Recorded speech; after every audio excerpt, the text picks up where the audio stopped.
আপোনালোকে ভিডিঅ'টো চাব।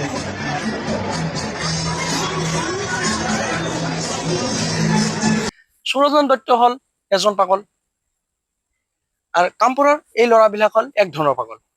সুৰঞ্জন দত্ত কি কৈছে, মুছলমান মানুহ যদিহে জুবিন দাক ভাল পায় প্ৰমাণ দিব লাগে।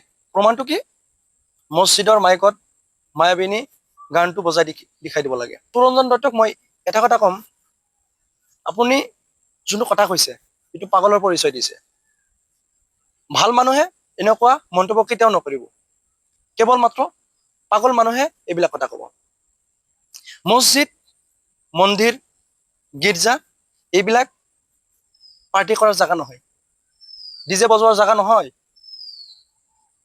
মছজিদত কেৱল মাত্ৰ কোৰাণৰ চৰ্চা চলিব, মন্দিৰত কেৱল মাত্ৰ গীতাৰ চৰ্চা চলিব, গীৰ্জাত কেৱল বাইবেলৰ চৰ্চা চলি থাকিব।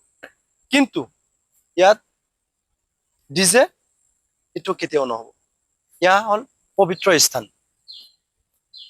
তো আপুনি যোনটো কথা কৈছে, আৰে বাবা এজন মানুহ আনজন মানুহক ভাল পায় এইটো প্ৰমাণ কৰি দিব লাগে নেকি? এইটো আপুনি চব বস্তু প্ৰমাণ কৰি দিব পাৰিব। যেনে ইয়াত এটা কাম কৰিব লাগে, আপুনি এইটো কাম কৰি দিয়ক, প্ৰমাণ কৰি দিয়কচোন এইটো কাম কৰিব পাৰিবনে? এইটো 100% এইটো প্ৰমাণ কৰি দিব পাৰিব।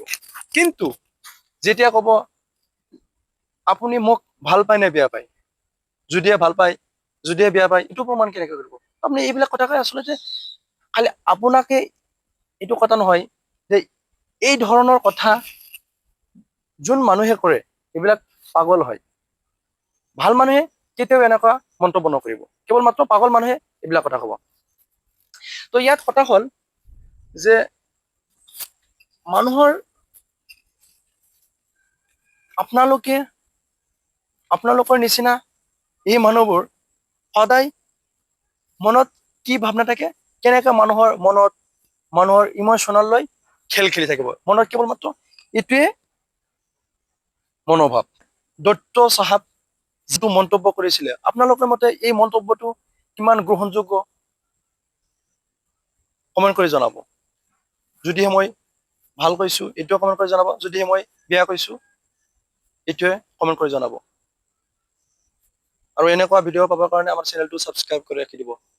জয় আই অসম। ধন্যবাদ। আজিৰ কাৰণে ইমানেই আছিলে।